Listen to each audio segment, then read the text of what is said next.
Bonjour, bienvenue dans cette quatrième vidéo consacrée à l'environnement et à la programmation sous Python avec Pygame pour faire des jeux vidéo en 2 dimensions. Donc, avant qu'on commence à taper un petit peu de code, il faut absolument que vous organisiez votre travail de façon correcte. Alors, un petit conseil, faites comme ceci. Vous allez créer dans votre espace de travail un répertoire dans lequel vous mettrez tous vos projets Python. Donc si un jour vous programmez en C, vous mettrez vos projets en C. Si vous avez des programmes en C++, vous ferez du C++, etc. Donc j'ai créé un répertoire qui s'appelle workspace _ Python. Donc espace de travail de mes projets Python. Donc c'est là où je mettrai tous mes projets Python dans ce répertoire-là. Et puis ensuite, je vais créer un répertoire qui va contenir ces fameux projets. Donc ici, par exemple, il s'appelle de Matle 3, donc c'était la version 3 du projet. D'accord? Donc bien organiser la chose, vous faites un répertoire dans lequel vous mettez vos projets Python, vos projets C, vos projets C++, etc., etc. Vous créez un répertoire qui contiendra votre projet à l'instant T. Donc vous pouvez bien sûr créer un battle 1, un battle 2, un battle 3, etc., etc. Et c'est très très important, ensuite dedans, vous allez créer un répertoire de ressources, donc assets en anglais. Alors pourquoi créer un répertoire de ressources? Quand vous allez faire un jeu, vous aurez besoin de ressources. Par exemple, quand on fera du son, il faudra des musiques, du son. Ceci, au lieu de tout mettre en paquet dans un seul répertoire, on va créer un répertoire assets, d'accord, donc ressources, et dans ce répertoire ressources, on va créer autant de répertoires qu'il y a de types de ressources. Par exemple, quand on voudra écrire du texte à l'écran, il faudra avoir une fonte. Et bien dedans, je crée un répertoire qui s'appelle fonts, et dans lequel je vais mettre une ou plusieurs fontes qui me seront nécessaires ensuite dans mon jeu. Donc pensez bien à créer un répertoire ressources et dans lequel vous allez mettre toutes vos ressources. Par exemple, j'aurai besoin d'images, j'ai donc un répertoire qui s'appelle images, et ici je mettrai tous mes PNG, donc j'aurai besoin ensuite dans mon jeu, et je viendrai y prendre les images que j'ai besoin à l'instant T. Les musiques, pareil, donc j'ai ici 3 petites musiques de fond, et en format OGG, et également des sons, donc des bruits, des bruitages. Donc vous remarquez qu'il y a une différence entre la musique, qui est en général soit du MP3, soit du EGG, donc qui dure suffisamment longtemps, ce sont des fichiers qui ont un volume important, d'accord, donc ils seront générés par un objet bien distinct en Pygame, et les sons qui sont en général plus brefs, c'est une explosion, donc ça dure quelques secondes, qui seront soit du wave, soit du OGG, et donc on aura besoin aussi d'un objet plus particulier pour les sons et un objet plus particulier pour les musiques. Donc c'est pour ça que j'ai différencié mes ressources. Donc c'est très très important de bien commencer un projet sur Raspberry Pi, sous Python ou n'importe quoi, de bien organiser votre travail. Donc un répertoire de travail avec tous vos projets dans un certain langage, le nom du projet que vous êtes en train de faire, un fichier de ressources, et puis ensuite, à côté, vous aurez tout un panel de fichiers Python, de bibliothèques, qui vous seront utiles pour développer votre jeu. Alors, ouvrons Geany. Donc Geany, c'est un petit IDE, un petit environnement pour créer des fichiers sources, qui consomment très peu de ressources, donc c'est très très bien pour une carte comme le Raspberry Pi. Facile à prendre en main, d'accord, donc il n'y a aucun problème avec ça. Et on va créer tout de suite un premier projet, un premier programme, donc fichier nouveau, selon le modèle, et nous on veut du Python, donc on va demander de faire un main.py. Donc pi, vous avez compris, comme Python. Et voilà, donc il vous a créé tout de suite un tout premier listing. Alors qu'on soit tous bien d'accord les amis, je n'ai pas pour fonction dans ces tutoriaux de vous montrer comment écrire du Python. D'accord, ça c'est plus difficile. Donc là je vous invite à aller sur internet, de vous renseigner auprès de sites, de vidéos, etc. D'apprendre à programmer en Python. Vous allez voir, c'est pas très difficile. Si vous avez trouvé le C facile, vous allez trouver le Python très facile. Si vous avez trouvé le C très difficile, vous allez trouver que le Python est très simple. Et vous vous demanderez pourquoi ne pas avoir commencé par le Python alors que le C c'est galère. D'accord? Donc à vous de vous renseigner, de voir comment on peut coder en Python. Mais vous allez voir, c'est pas si difficile que ça. Donc vous voyez au premier à vue, même si on ne comprend rien à Python, on voit tout de suite que les commentaires ce seront à partir de 2 petits dièses ici. Donc C# en anglais. Donc je vais supprimer tout le petit commentaire qu'il nous a mis ici. Donc bien sûr vous pouvez mettre votre nom, votre prénom, la date de création de votre fichier, etc. Pour ensuite, si vous êtes à plusieurs sur le même fichier, de savoir qui a commencé, qui a fait quoi et qui a fait quoi. Donc première chose à faire tout de suite pour sauvegarder. Il faut toujours avoir le bon réflexe de, quand on crée une ligne ou 2 lignes de code, de tout de suite enregistrer votre espace de travail. Donc un CTRL S, Voilà. Il vous demande où l'enregistrer, et ben dans le projet, et vous lui mettez le nom. Alors ici je vais mettre un nom bidon, hein, tuto.py, mais bien sûr je vous déconseille de mettre un tuto. Hein, si par exemple vous êtes en train de faire créer le fichier qui va gérer les avions, vous l'appelez fly.py, avion.py, ennemi.py, enfin vous avez compris. Donc on enregistre, on remplace évidemment. Alors qu'est-ce qui vous a créé? Donc deux petites lignes de code très importantes. Donc attendez, je vais mettre un petit commentaire ici, une petite ligne pour bien séparer la chose. Alors vous allez voir plus tard que Python, en grammaire, la grammaire de Python est beaucoup plus simple. Vous voyez, il n'y a pas tous ces parenthèses ouvertes, fermées, tous ces points virgules. C'est une grammaire très simpliste.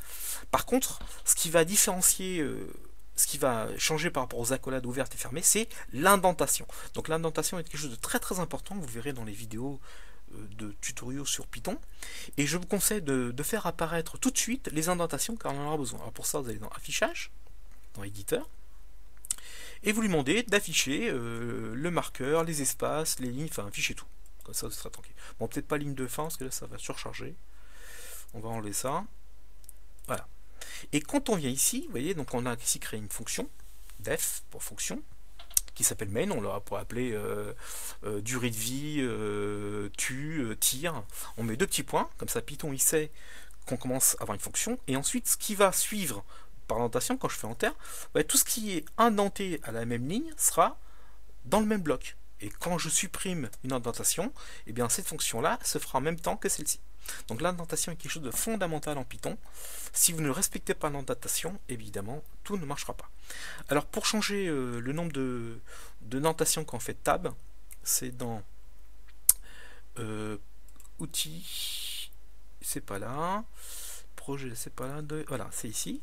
Donc type d'indentation, donc vous faites une tabulation des espaces. Moi je conseille de garder la tabulation et la largeur des tabulations. Donc ça on mettait 4, 2 ou 3, peu importe, 4 on laisse par défaut. Bien, alors qu'est-ce que sont que ces deux premières lignes très importantes? Donc oui, je ne les ai pas supprimées, qu'elles sont importantes. Malgré qu'il y ait un petit commentaire, mais il y a une particularité ici, c'est qu'il y a un point d'exclamation, d'accord? Et bien sous Linux, grâce à cette ligne de commande, vous allez indiquer où se situe, où Linux va-t-il trouver l'interpréteur Python. Vous lui donnez explicitement le chemin user, donc il sera sous user, dans bin, dans environment et Python. De fait, il sera où trouver l'interpréteur Python. Donc c'est très important de laisser cette ligne là pour qu'on suive, quand on lancera le programme, on sache où se situe l'interpréteur. Ensuite on lui dit via cette ligne de commande, qui n'est pas un commentaire, vous voyez elle est suivie ici par un tiret, une petite croix, un tiret, coding, sans qu'on dit, voilà, mon programme a un codage en UTF-8. Donc c'est très important de laisser ces deux lignes de code pour indiquer un environnement Linux, un où se situe l'interpréteur et deux quel type de codage a été utilisé. Alors quand on écrit un programme en Python, eh bien on peut tester ce qu'on est en train d'écrire, ce qu'on appelle un module. Par exemple là je peux créer une fonction durée de vie, tir de missile, déplacement de l'avion, donc je peux créer autant de fonctions que je veux, et je n'ai pas besoin à commencer de créer un point main qui va être appelé, qui sera lui le point de départ de tout. Ici ça se fait un petit peu différemment. Donc quand vous avez créé ici vos fonctions, si vous lancez ce tuto.py directement, il va savoir que vous lancez sous une forme de, entre guillemets, point main. Donc pour ça, vous avez ici deux mots Python, if, donc si. Ce fichier a été lancé sous une forme main, donc ça veut dire que ça, donc if 2-name égale main, donc on a appelé le fichier de façon main, et bien il va appeler la fonction main, tout bêtement. Mais cette fonction, ce module Python, je pourrais ensuite l'importer dans un autre module Python. Donc je peux tester mon module ou je peux l'importer. D'accord? Eh bien, commençons par un tout début. Donc je pars ici de main et je vais lui demander de printer, d'afficher à l'écran print. Alors ce qui est une habitude pour tout informaticien qui se doit, c'est un hello world.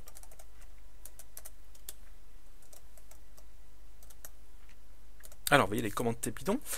Le petit interpréteur vous met tout de suite des petites couleurs, donc les commentaires en rouge, les définitions, donc les defs, les fonctions en bleu foncé, et les mots-clés en bleu foncé également, ou en rouge, si c'est des mots un peu spéciaux par rapport à Python. Donc je ferme ici ma parenthèse, donc qu'est-ce que je viens d'écrire? Je dis affiche-moi sur la console le mot ou la phrase Hello World. Et alors pour lancer la bête, donc déjà on va enregistrer la chose. Vous voyez ici un petit engrenage. Alors je vais vous montrer deux façons de lancer. Donc un petit engrenage, quand vous cliquez dessus, Voilà, il a commencé, il affiche dans le terminal directement la phrase Hello World. Mais c'est très simple. Il n'y a pas toutes ces étapes de compilation qu'il y a en C ou en C++. Il attend qu'on passe et que pour retourner. Vous voyez, on tape, on teste, on tape, on teste, on n'a pas besoin de recompiler, de voir l'éditeur de liens, etc., etc. Alors, soit c'est une première façon de faire, soit on peut le faire directement avec une console. Alors ici, il a disponible aussi une console. Donc, vous allez dans Affichage. Voilà, ici, vous cherchez en prenant l'ascenseur, console, le terminal. Donc on va lui faire une entrée. Voilà, et il faut se placer dans le répertoire travail. Donc le répertoire. Donc si vous êtes paumé, vous faites un CD espace style. Là vous retournez à la racine. Vous faites un ls pour avoir tous les répertoires disponibles actuels. Donc on se situe, il faut aller chercher le programme sous Workspace Python. Donc la ligne de commande est la suivante, cd workspace pi. Alors regardez bien, sous Linux, un truc très intéressant. Vous voyez, je commence à taper. Si je tape maintenant sur la touche Tab, il ne peut pas finir, parce que c'est un grand P. Si je tâche Tab, vous voyez, il a complémenté, il a terminé la phrase sans que je dise quoi que ce soit. Donc, vous commencez à taper vos codes et vous faites après touche Tab.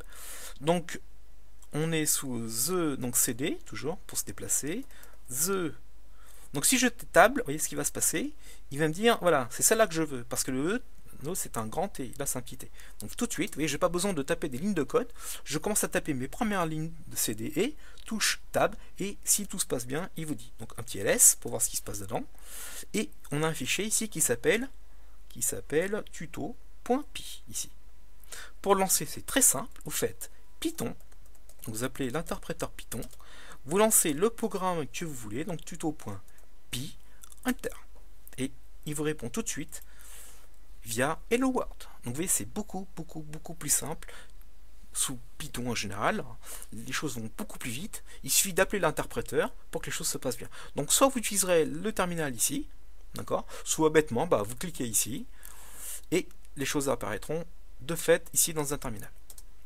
Alors petite curiosité pour ceux qui sont un peu curieux, quand vous faites construire, quand vous allez dans projet, quand vous allez construire exécuter, c'est pareil, d'accord? Donc soit vous cliquez ici, soit vous allez dans projet, construire, je vais y arriver, construire, exécuter. Alors on peut aussi définir des commandes de construction. Qu'est-ce qu'il fait en fait? C'est pas de magie, il sait que les commandes sont de Python, voilà ce qu'il va lancer ici. Donc on peut changer la ligne de commande ici. Si vous voulez passer en mode sudo, vous pouvez ici taper sudo, etc. Mais en général, je vous déconseille de faire ci. Vous laissez-le avec ces commandes qui sont déjà bâties de premier abord. Donc la prochaine fois, on va créer la première fenêtre sous Pygame. Merci.